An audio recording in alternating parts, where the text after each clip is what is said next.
I'm Ross Chamberlain, and this is? Kam Chamberlain. And we've been members of Messiah for about 10 years or so. Yep. And have really enjoyed it a whole lot. It's just been nothing but greatness, I would say. I think some of the activities that we were involved in early on were helping out with the community meal and finding out what that was all about and rolling up our sleeves and meeting our neighbors in the community and finding out what a great ministry that is and how vital it is and how the people in the ministry really they look forward to it, our neighbors. Right. It just was a firsthand experience of the generosity of our church to the community, but also the community to the church, because you get a lot out of it serving in that too from the people that come as well. So it's a two-way street, really.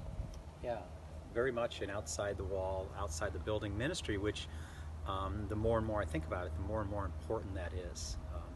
But the inside the wall, inside the building involvement that we've had has been teaching Sunday school, Right.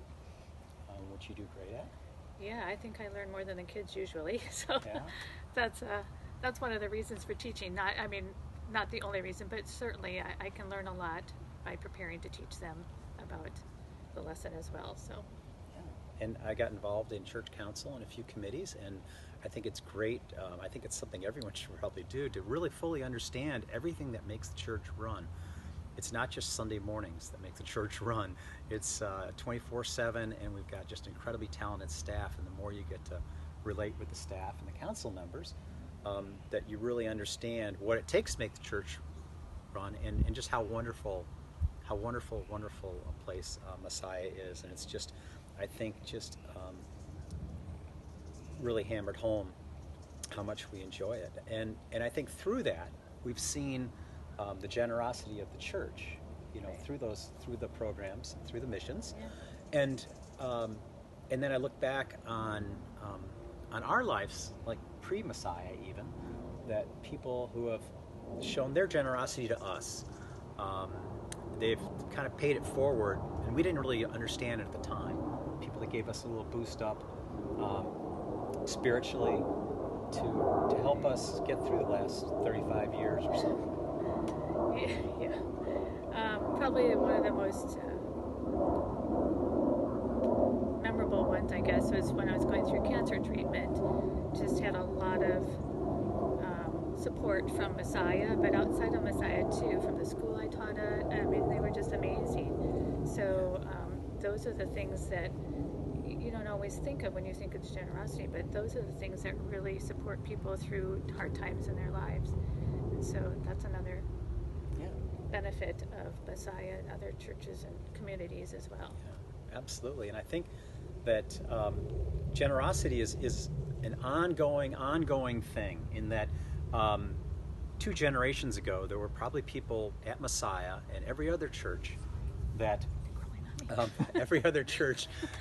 that has gone through growth and ups and downs. And so the people that preceded us that we've never met showed their generosity and got Messiah where it is now.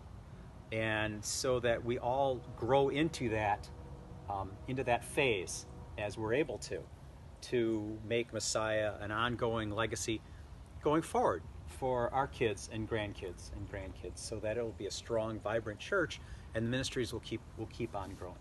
I think for us also that getting involved in activities, being invested in what goes on at the church and outside of the church has really just fed generosity in us as well, just instilled that in us and makes us want to be more generous.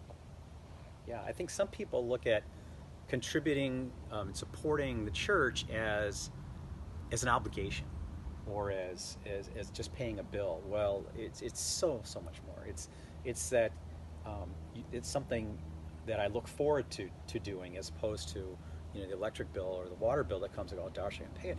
It's like being generous in time and talent and finances is just like you said, it makes you more generous. And then I think looking forward to this weird time we're in with COVID and everything else, it's easy to say, well, I don't have time to be generous or whatever. Well, I think this is when we need it most, and that we have to keep our eye on the ball, so to speak, in the long range mission of and programs at our church that are going to help our neighbors and help everyone within the church. And that's why being generosity in this uncertain time is so much more important. And that's all we got.